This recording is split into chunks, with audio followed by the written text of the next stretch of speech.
Now let's go into some of the other apps we've got here. Alarm clock, calculator, etc. The alarm clock is pretty actually decent for an alarm clock app on a cell phone. It's got a few options and allows you to set a variety of settings for your alarm clock.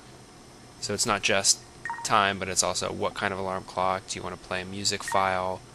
How often is it going to play, etc. All the things that a phone alarm clock should have. Got an integrated calculator.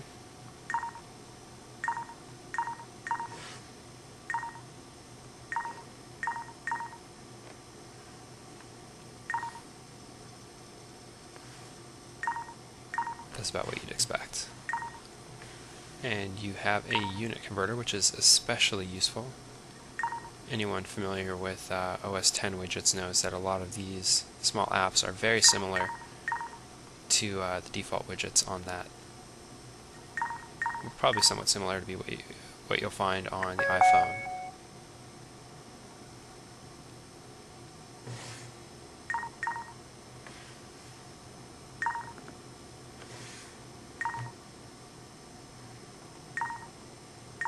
Volume, velocity, all of the good stuff that you're going to need, you know, when you're out and about in the world calculating and converting.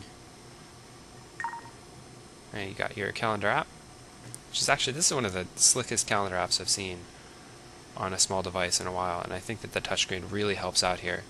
This allows you to do some things that you might not otherwise normally be able to do. And it keeps the interface nice and big, whereas a lot of other mobile calendar apps really seem to cram it in. It won't make you suffer through setting up new appointments and what have you. And of course you have a memo. Now it would have been nice here if you could have just done a finger stylus kind of thing and not actually have to type it in, but you know, nothing's perfect, I suppose. And finally, let's go into the settings. So you've got the display. That's where you can set all of the visual settings on the device. You can change the wallpaper out here. Fortunately, this phone is still pretty bare bones.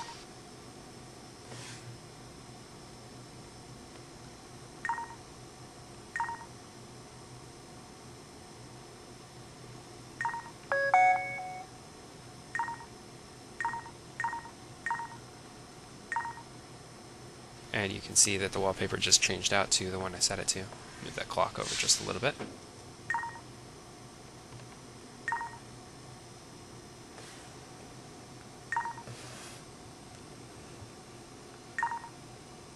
Set the backlight settings. I really like changing over to the digital clock personally. I'm a digital clock kind of guy. Let's go check that out in just a sec. Here's where you change the theme. Blue theme should look very familiar to a lot of people. So maybe it's fair to say that the iPhone and the Prada were complementary, each taking themes and ideas from the other.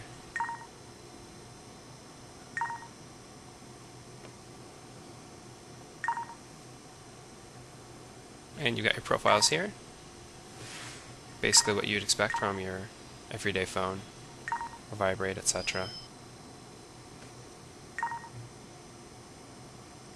And you've got all of your standard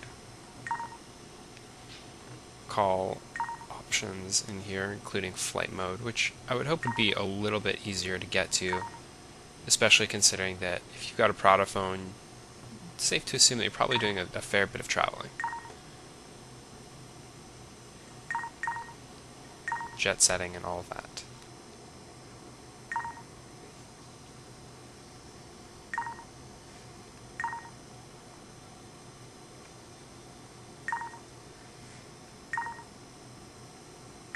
Let's go into the Bluetooth options. So you can enable, pair, go through some of the options on the device. No devices listed right now. Somehow I was managing to pick up a Lenovo laptop that wasn't mine and wasn't nearby. Let's see what happens if I try to set that up.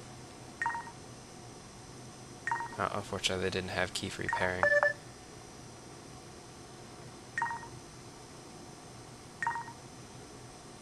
You can see some of the profiles available here. You've got quite a few. At the very bottom you can see stereo headset A2DP, which is a very nice addition.